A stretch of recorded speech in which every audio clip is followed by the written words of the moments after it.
네, 지금까지 계속 몇 꼭지에 걸쳐서 초대 손님이 김종일 위원장님이셨는데, 이번에는 이제 김종일 위원장님이 연대 활동을 해오셨던 것들 중에 현재도 계속 진행되고 있는 몇 꼭지가 있어요. 네. 제주 강정마을이나 제2해군기지, 그렇죠. 제2공항, 네. 제2공항, 그다음에 사드, 성주 요 세 군데, 성주 사드 문제, 요 세 개 정도를 한 달에 묶어서 좀 정리해 볼까 합니다. 네. 어디부터 할까요? 성주 사드 문제부터 사드 하죠. 문제부터. 네. 성주 사드가 이제 사드 배치 자체가 우리나라의 한반도에 사드 배치 자체가 문제가 되는 거였는데, 그렇죠. 장소로다 이제 또 성주를 성주가 이제 거죠. 택하게 네. 됐어요. 네, 네. 그래서 그거 싸움을 성주 주민들 싸움까지 다 책임지신 건 아니지만 걔는 계기 때마다 이렇게 참여를 다 하셨어요. 거죠. 네. 그 연대했던 사드 투쟁 과정에서 있었던 에피소드를 좀 여쭙고 싶어요. 네. 우선 이 사드 투쟁은 우리 국민들이 잘 아셔야 되는데, 네. 한반도 동북아의 평화를 위해서 사드를 들여온다라고 네. 했는데, 역설적으로 지금 한반도의 평화를 해치고 동북아의 자꾸 위기, 전쟁 위기를 초래하는 주범이 되고 있습니다. 사드가. 네. 그래서 미국과 또 여기에 동조했던 한국 정부의 논리가 네. 180도 잘못 모순이다라는 걸 말씀드리고요. 두 네. 번째는 이 투쟁이 네. 지금 미국도 굉장히 부담스러워하고, 네. 최근에 이제 방위 분담 문제가 겹치다 보니까 네. 또 사드를 가지고 또 더 압박을 공세를 취하는 상황인데, 네. 이 투쟁이 이렇게까지 크고 여전히 한미 관계의 중요한 핵심 현안이 된 데에는 성주, 김천 시민들의 힘이 큽니다. 네. 일단 소송리 주민들을 기본으로 해서 네. 거기 연대하고 있는 시민들, 네. 또 거기에 함께하고 있는 사드 반대 전국 대책위 차원에 또 결합되어 있는 단위들이 늘 네. 지속적으로 함께 하다 보니까, 네. 또 결정적으로 중요한 일을 담당하고 있는 이제 원불교회 네. 우리 네. 교무님들이 현장에서 예. 여전히 계속 현장을 지키면서 평화기도를 유지를 하고 있고, 네. 이런 것들이 모여져서 지금 앞으로 결정적으로 과거의 매양리처럼 네. 이 사드 문제는 예. 끝내는 가장 중요한 한미관계의 뜨거운 감자가 될 수밖에 없다. 예. 가장 중심 현안이 될 것이다. 예. 저는 그런 생각이 들고요. 그런 네. 차원에서 예. 일단 소송리 주민을 포함해서 네. 이 사드 반대 투쟁에 참여하신 많은 국민들에게 예. 먼저 이 자리를 빌어서 진심으로 감사하다는 말씀을 드리고 싶습니다. 예. 소선이 주민들에게는 특히 격려의 말씀도 필요할 것 같아요. 네, 그분들 네. 정말 시골에서 힘들게 사시면서 예. 정말 가면은 예. 피눈물이 납니다. 예. 실제로 피눈물을 흘리시는 분도 있고, 네.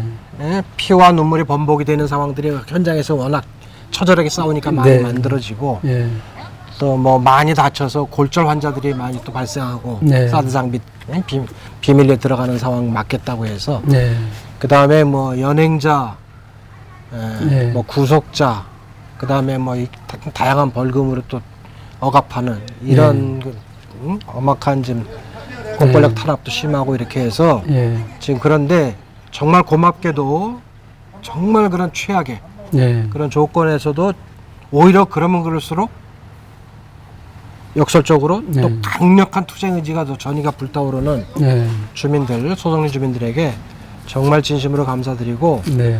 상시적으로 결합하고 있지 못해서 늘 죄스럽다는 말씀을 다시 한번 이 자리를 빌어서 예. 또 뭐 드립니다. 장교 출신이시니까 그 사드에 대해서도 간단하게 소개해 주셨으면 좋겠어요. 예. 사드가 뭐 북에서 미사일을 쏘면 그걸로 다 막는다 이런 헛된 거짓말 하고 예, 있잖아요.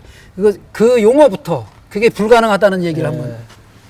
그게 이제 고고도에서 네. 미사일을 방어하는 장치라고 하는 건데, 네. 대기권을 훨씬 뛰어넘을 정도로 좀 높은 곳에서 날아오는 미사일을 네.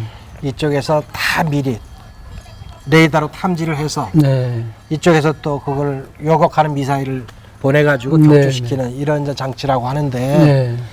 말은 그렇게 얘기를 해요. 그래서 한반도의 평화에서 꼭 필요하고, 네. 그게 핵 미사일을 포함한 네. 여러 탄도 미사일 때문에 그렇다라고 하지만 네. 실제로 그렇지 않습니다. 국민 여러분, 한반도 얼마나 작습니까? 네. 예? 그리고 대기권을 넘어서 고고도 미사일은 한반도를 훨씬 뛰어넘어요. 네. 만약에 북에서 미사일을 쐈다, 남해 어디든 넉넉 잡고 5분이면 떨어져요. 3분에서 5분이면 떨어집니다. 네. 그 사이에 뭘 더군다나 뭘 중간에 움직이고 있는 이동식 발사들 움직이면 알지도 못하는데 그거를 방어하겠다? 네. 그거는 고고도가 아닙니다. 이렇게 북에서 겨냥해서 남쪽으로 떨어지는 미사일은 저고도입니다. 네. 그렇기 때문에 그런 걸 때문에 사드를 들여온다 자체가 성립이 안 되고 결국은 뭐 걔네들 국방부 문서든 다양한 문서에서 밝혀졌듯이 이거는 중국을 겨냥한 겁니다. 중국의 동부 쪽에 대륙간 탄도미사일, 탄도미사일이 기지들이 6개나 있거든요. 중국 전역을 다 들여다볼 수 있도록 손금 들여다볼 수 있도록 한 것이 사드 레이더거든요. 그 미사일만 있는 게 아니라 사드에 있는 그래서 정말 그 사드 레이더를 무서워하는 거죠. 왜냐하면 그것을 뭐 자기 동네 들여다볼 수 있지 사사히 들여다보는 거니까. 그리고 이상한 위험 움직임 감지되면 먼저 선제 타격하겠다고 하는 거기 때문에 이거는 방어용 무기도 아니고 저쪽에 위험한 움직임을 미리 포착을 해서 먼저 이쪽 공격하겠다니까 엄밀히 얘기하면 공격형 무기입니다. 그리고 북을 겨냥한 것도 아니고 철저하게 중국 전체 또 조금 러시아 일부까지 들어가는 러시아 극동서방부 영역까지 들어가는 이런 데를 파악을 해서 동북아 지역의 군사적 패권만 유지하면 전 세계 유일 패권이 미국이 주는 거거든요. 그런 것 때문에 중국을 겨냥해서 또는 러시아 일부를 겨냥해서 우리나라에 굳이 우리 전체 국민들이 반대를 하는데도 불구하고 사드 기지를 송주로 전혀 주민들 의사 물어보지도 않은 채 일방적으로 거기로 배치를 해버렸던 겁니다. 이제 사드 반대를 하고 계신 수성리 주민들과 전국에서 함께 해주시고 계신 연대하시는 분들께 다시 한번 감사드리고 다음번에는 강정마을로 강정마을 그는 이제 문정현 신부님을 뵙고 왔기 때문에 상당히 많이 말씀을 들었어요. 그리고 이미 보도가 됐고 그래서 김정일 위원장님이 관여하신 만큼 또 꼭 빠진 게 있을 수도 있으니까 김정일 위원장님이 꼭 중요하다고 생각하시는 말씀 한두 마디만 해주시고 거기 주민들이 이제 2000년대 초반쯤 투쟁하다가 초중반쯤 투쟁하다가 크게 사법적 처리를 당했어요. 피해를 사법적으로 크게 당하는 바람에 위축이 돼 있었고 주민들의 이제 반대 운동은 이제 와야 되고 거기에 최성희라고 하는 평화운동가가 있었는데 너무 안타까우니까 정말 어마어마하게 저한테 전화를 많이 했습니다. 서울에서 이제 물론 그때 열심히 서울에서 활동할 때인데 꼭 형이 한번 강정에 와줬으면 좋겠다. 이 상황을 좀 보고 지금 주민들 다 위축된 활동도 좀 어렵게 됐는데 어떻게 하면 좋을지 투쟁을 계속해야 되는 주민들이 극소수 일부가 있는데 와서 이 상황을 보고 투쟁을 어떻게 하면 좋을지를 고민해달라고 이렇게 요청을 하면서 제가 매번 거절하는 것도 좀 쉽지 않고 그래서 12월 26일 날 마침 또 기자회견이 잡혔다고 그날 꼭 내려달는데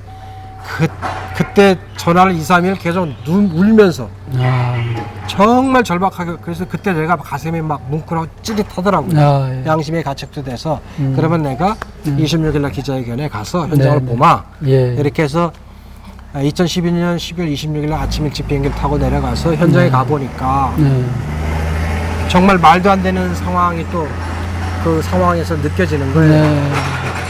주민들 누구도 동의도 얻지 않았는데 일방적으로 이미 해군 기지 사업단이 준비가 되고 있고 지네들 막 공사별로 저 안쪽에서 또 공사를 하고 있고 그 앞에 또 경찰들은 배치돼서 주민들이 그 천원 천막 이런 거 또 주민들 감시하고 있고 그리고 막 그 심지어는 정보관들이 마을 회관에 와가지고 주민 그 마을 주민의 사무실까지 와서 거의 뭐 점령한 상태로 와서 있으면서 그렇게 위압을 부리고 있어서 정말 화가 났죠. 그래서 기자회견 했는데 더 화가 난 건 기자회견 중간에 전체를 연행한 거예요. 근데 연행한 사유가 뭐냐? 저쪽에서 공사 때문에 레미콘이 들어왔는데 레미콘이 30분 이상 서 있으면 붙는데요. 근데 기자회견이 30분을 초과하니까 갑자기 저쪽에서 그게 이제 삼성하고 대우하고 포항 몇 군데에서 이제 대림하고 이제 컨소시엄 맺은 업체인데 갑자기 삼성 측의 그 현장 그 소장이 오더니 경찰 서귀포경찰 서장한테 난리를 친 거예요. 니네들 이거 저 굳어가지고 공사 못하면 니네들 다 책임질 거야? 레미콘은 가만히 서서도 돌리잖아. 그런데도 그렇게 난리를 치는 거예요. 들어오게 하려고. 그 순간 말이 떨어지면 다 연행해 이렇게 명령이 떨어지면서 삼성이 경찰 총 책임자로. 그래서 내가 나중에 이제 항의를 했지만 야 니네 경찰들이 삼성 무슨 용역이야 하면서 이제 난리를 쳤던 게 이제 그거고요. 그래서 다 연행이 됐죠. 38명이 연행이 됐어요. 기자회견 중에. 그런데 제가 육지에서는 전혀 이런 경험 당해본 적이 없잖아요. 그런 일도 없었어요. 기자회견하는 사람들 연행한 적은 거의 없는 그래가지고 성질 나가지고 들어가면서 서귀포경찰서 현관 대형 그 현관 유리 그거를 2단협 차기로 그걸 부셔버리려고 그랬어요. 가면서 서장 나와 하고서 소리 고함고함을 지르면서 이 개새끼 서장 나오라고 기자회견 중에 니들이 폭력을 써서 연행을 해 하면서 난리를 치는데 옆에서 막 몇 놈이서 양쪽에 붙잡고 조금 하는데 그 순간 힘을 한꺼번에 쓰면서 손을 삘치고 나서 그걸 냅다 또 제가 태권도 교관까지 할 정도로 유도한 줄 알아.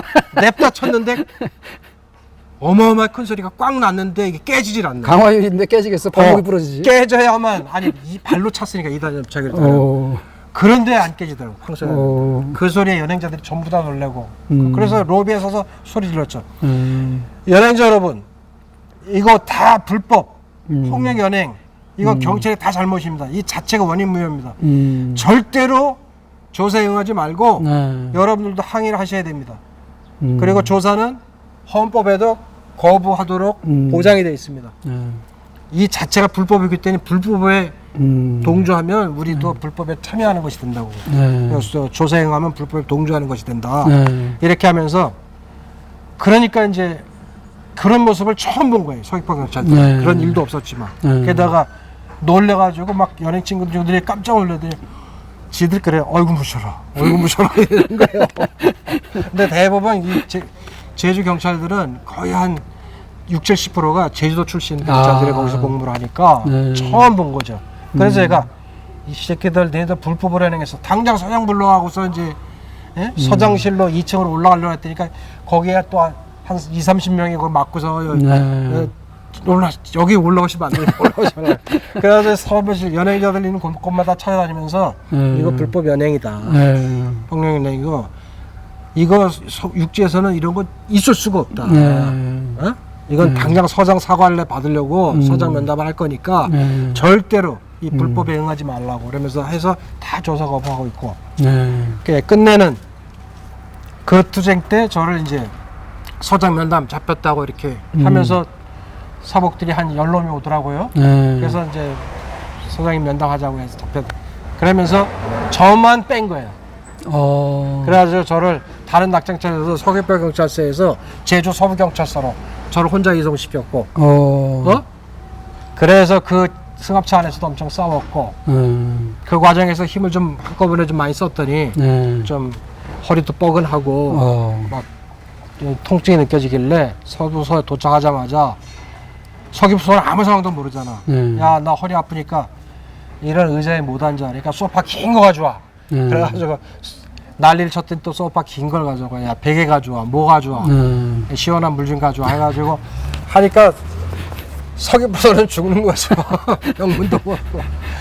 그리고 이미 거기 근로 일부 연행되었던 사람들 서귀포에서 빼고 왜냐면 주민들이 가서 항의하니까 그래서 했는데 결국은 그날 뭐 저녁에 조사 하나도 안 받고 다 풀려났어요. 풀려나고 고생했어요. 그걸 계기로 해서 쭉 상황을 2박 3일 묵으면서 보니까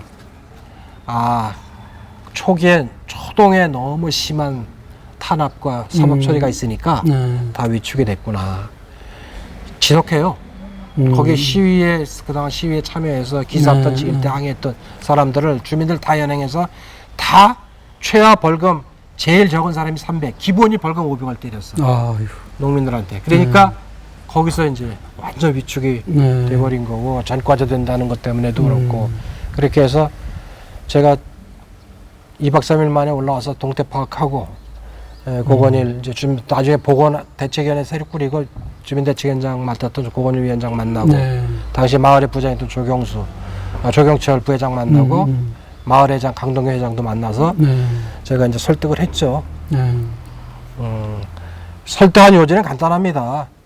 이렇게 부당하고 말도 안 되는 이런 상황에 이거를 포기하고 평생을 굴욕감을 느끼면서 그렇게 사시겠습니까? 아니면 만난과 어려움이 있더라도 당당하고 떳떳하고 우리 자식들이 하도 자랑스러운, 후대가 하도 자랑스러운 일을 하면서 이렇게 사시겠습니까? 응? 그러려면 그건 당사자들이 결심을 해야 된다. 뭐 조영철 부회장은 확실했고, 고건현 회장은 확실했고, 강동균 회장도 확실하게 해서 내가 세 사람들이 확실히 결의를 해줘가지고 그러면 내가 각 주민들, 청년회장, 부녀회장, 노인회장 등등 역할 맡은 사람들을 민속보존회장 해가지고 다 만났죠. 여성위원장. 이래가면서 계속 제가 이 투쟁이 왜 잘못되고 이 투쟁을 해야 되는지 어떤 마음가짐과 자세로 이 투쟁을 임해야 되는지 응? 과정에서 어렵고 힘들지만 우리 주민들이 뭉치고 협력하고 시민사회단체가 협력하면 투쟁을 어떻게 이길 수 있는지 매학리 사례도 얘기해주고 하면서 쭉 해주니까 주민들이 그때부터 이제 호응을 해주기 시작해서 제가 28일 서울에 올라와서 평통사에 보고를 했죠. 저를 현지로 파견을 해주면 내가 내려가서 주민대책 꾸리고 범대에 꾸릴 수 있는 토대도 거기서 만들고 이렇게 해서 할 테니까 상황이 이렇다라고 해서 상황 보고와 더불어서 주민들의 이제 주요 핵심 주민들의 반응 이런 걸 좀 보고하면서 했더니 저 보고 그래서 제가 1월 초에 이제 조직 결정에 따라서 강정에 결합을 했고 제가 있을 거처를 이제 마련하고 그러면서 이제 계속 주민들하고 동고동락하면서 주민대책 만들고 10명의 집행부 꾸리고 투쟁계획 짜고 현지 투쟁을 최성희 양인모 선생하고 저하고 그다음에 종환이 형 주민 한 사람하고 넷이서 이제 현지 투쟁을 공사장 안에서 걔들 보는 앞에서 투쟁하고 경찰들 들어올 때 경찰들을 또 제가 걔네들이 경찰들이 이런 부분에서 이렇게 개입해서는 안 되는 거에 대해서 해주고 이래가면서 이제 방어막을 이제 치고 그랬죠. 그래서 숫자가 적어도 얼마든지 효과적인 투쟁 방식이 있다. 그래서 이제 주로 크레인 밑으로 들어가는 거. 그러면 이제 공사는 이제 중지되는 거니까 이제 이런 과정의 투쟁들을 그때부터 하면서 이제 점점 이제 제주도 지역의 시민사회 단체가 붙고 전국적으로 또 평통사가 또 애를 써서 전국에 해군기지 반대 전국 대책이 또 꾸리고 이래가면서 이제 현지 투쟁을 좀 머지않은 시기에 크게 만들어갈 수 있었죠. 그 싸움이 하여간 아직도 안 끝났어요. 지금도 진행형. 지금도 계속 진행형입니다. 거기에다가 이제 최근에 이제 작년부터 작년 하반기부터 제2공항 문제가. 제2공항 문제. 요 얘기를 마무리 삼아서. 지금 한미 군 당국이 한미 정부에서 제주 해군 기지는 민과 관이 같이 쓰는 복합 관광 미항이라고 했어요. 민과 관이 같이 쓰니까 군이 같이 쓰니까 복합이고 관광 항구다. 이렇게 했는데 저희가 일관되게 저거는 중국을 겨냥한 저 군사 기지고 사드 저 강정 해군 기지가 들어오면은 반드시 공항 다시 이제 공항이라든지 여러 가지 군사 시설들이 다시 또 들어오게 된다. 이런 얘기를 2013년 초부터 저희들이 이제 계속 분석해서 그거를 냈거든요. 그걸 가지고 주민들 이렇게 교육도 하고 주민들 모아서 교육하는 것도 거의 제가 내려가서 한 2년 한 3개월인 동안에 한 100차례 정도 했으니까 많이 했죠. 뭐 이제 많이 했습니다. 그리고 각종 소모임 부녀회 단위, 청년회 단위, 뭐 저 노인회 단위로 해서 소모임도 많이 하고 이렇게 해서 많이 이제 했는데 그랬는데 역시 지금 계속 막 그 엄청난 완력을 동원하고 도로에서 그 구럼비 그 자연보전 세계 자연유산으로 선정된 지역을 파손하려고 하는데 폭격을 해서 파손하는데 육지로 저희가 막아서 못 들어가니까 해상으로 그걸 폭약을 실어 날려서 폭파시키는 이런 이제 만행들을 저질렀는데 그러고 나서 결국은 지네들 의도한 대로 이제 어느 정도 구색을 갖췄다 싶으니까 바로 제2공항은 터진 거예요. 요거는 이제 해군 기지하고 좀 가깝게 이쪽 전면으로 해서 이제 서귀포 쪽에 이제 만들겠다고 하는 건데 역시 예상한 대로 이것도 민간 공항 만든다고 하지만 사실은 군사 용도로 모든 저 도로나 항만이나 이 공항은 유사시에는 항상 군사 용도로 쓰는 겁니다. 그걸 염두에 두고 애초부터 설계를 모든 도로. 그렇기 때문에 근데 이제 제가 볼 때는 이미 제주공항 하나만으로도 충분한데 별도로 제2공항을 만든다는 얘기는 그만큼 미국이 중국을 견제하고 군사적으로 포위하기 위해서 압박하기 위해서 필연적으로 이런 대거 전투기들이 전략 폭격기들이 수송될 수 있는 공항이 필요한 거죠. 왜냐하면 그걸 제주공항에 같이 할 수는 없으니까. 그렇기 때문에 그걸 만드는 건데 이런 것이 이미 적나라하게 드러나는 거라 저는 우리 국민들이 좀 상식적인 판단만 한다면 강정에 이미 지어지고 있는 제주 해군기지나 이미 명실공히 지금 미군들이 거기 핵잠수함까지 계속 지금 정박시켜가면서 좀 작업을 하고 있듯이 그런 문제라든지 거기에다 제2항공공항까지 만들어져서 군사용도로 미국의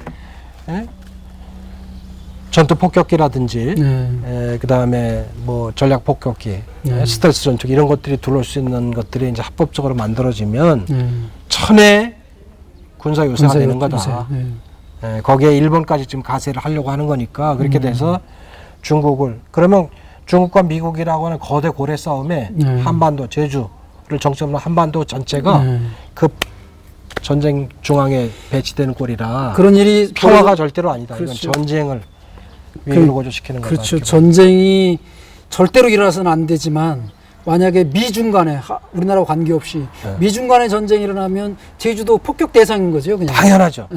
북에서도 그렇게 설정하고 미국 중국에서 설정하고 있습니다. 그 성주, 대상입니다. 평택 뭐 이런 데가 그냥 바로 폭격 대상이기 때문에 대상입니다. 타겟이에요. 타겟 적국에. 그래서 대한민국도 북에 700군데 주요 타겟 리스트를 가지고 유사시 전쟁이 벌어지면 먼저 타격을 하는 것처럼 북도 마찬가지, 중국도 마찬가지입니다. 특히 중국이 강조하는 거는 지금 강정의 제주 해군기지 제5공항에 대해서 반대하고 있지만 그다음에 지금 송주 사드 기지 이거를 주 타겟으로 이미 공공연하게 얘기를 하고 있어요. 그런 식으로 지금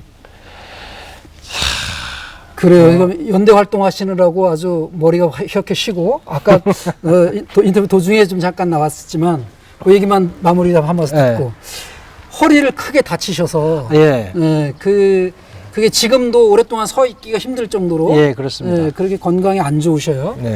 어쩌다가 어떻게 해서 다치셨고 그런지.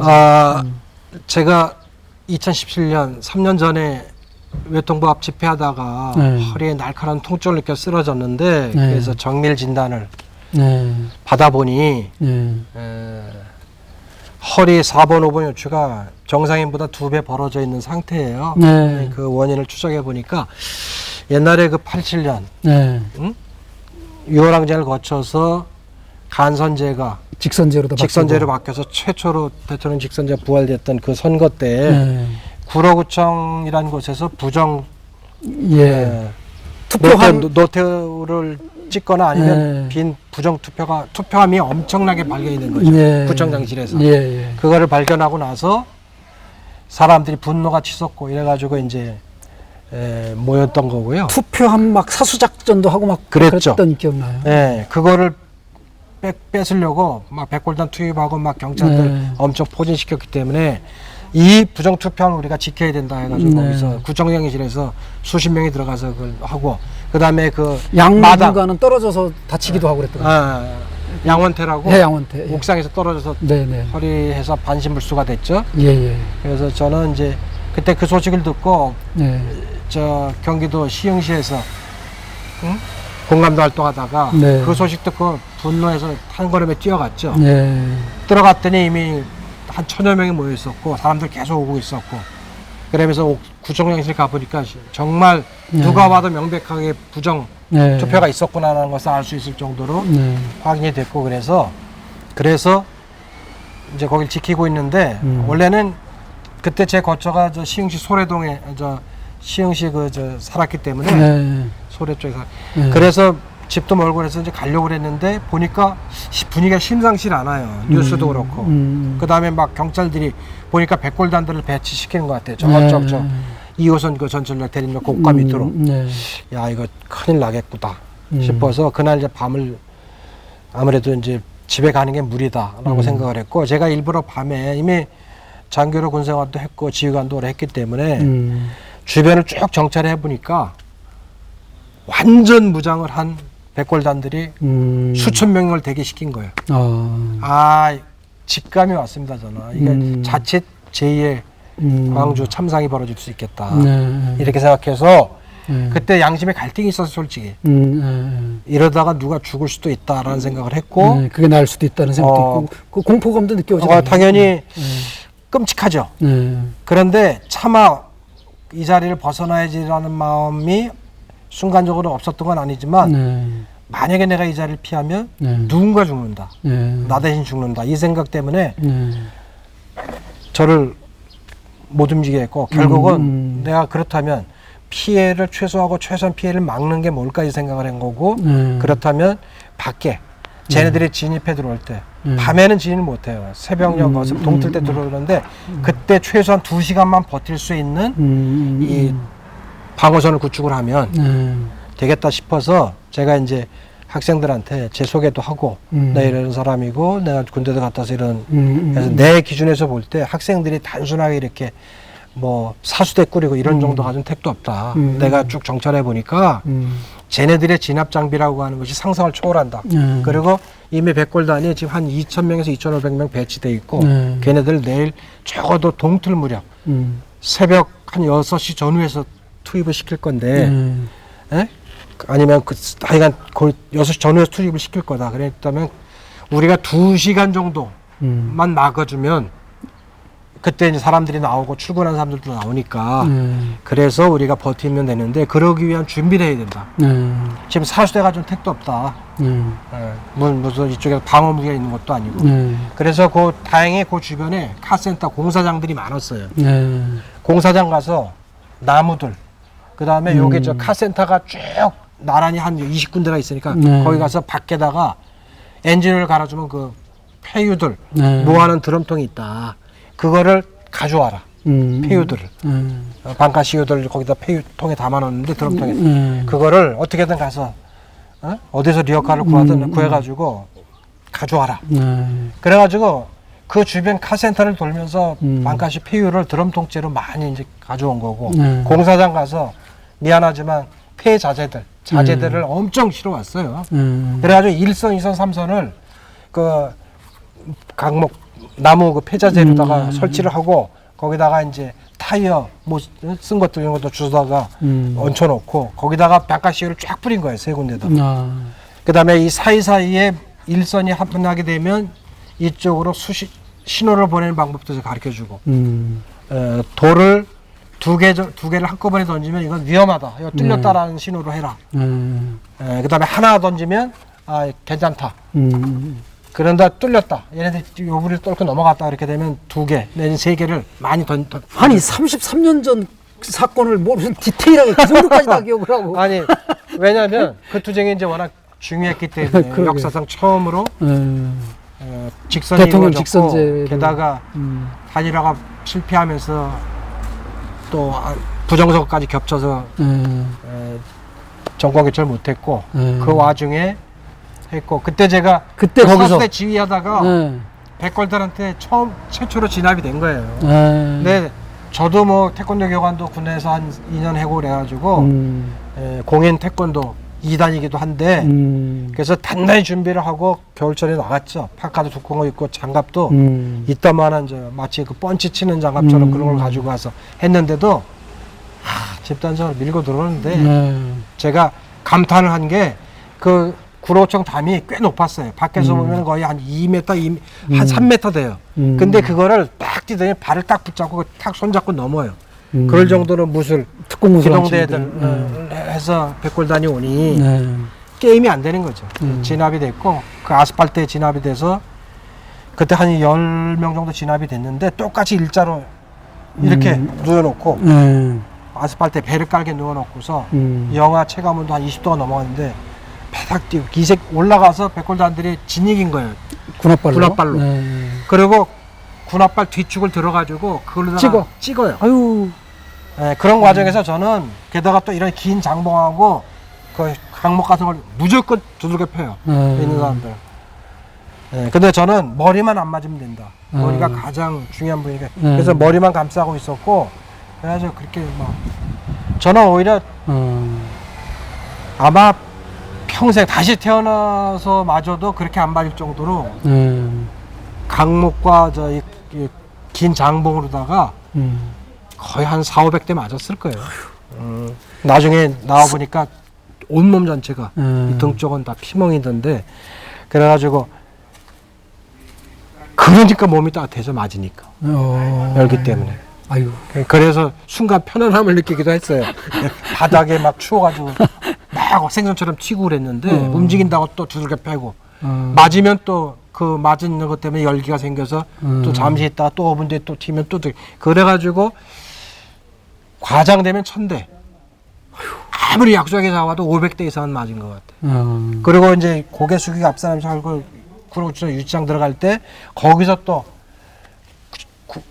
전투합발에다가 이 허벅지를 주로 집중 타격을 받고 옆에 서 있는 이 새끼들 하면서 또 강목으로 등짝 내리치고 그러면서 갔다가 겹겹이 무슨 저 쿠바의 무슨 수용소, 저 과타나무 수용처럼 겹겹이 저희들을 그 지상에다 했어요. 워낙 경쟁자가 많으니까.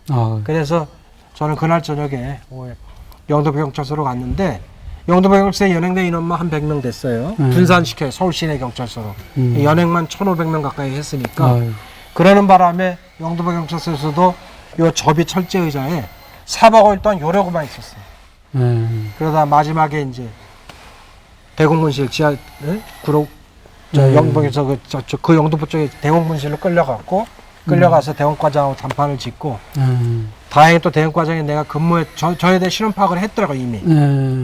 맨 마지막에 제가 이제 학생들 나중에 맨 마지막에 새벽에 끌렸는데 새벽 3시 반에 끌려갔는데 눈 가리고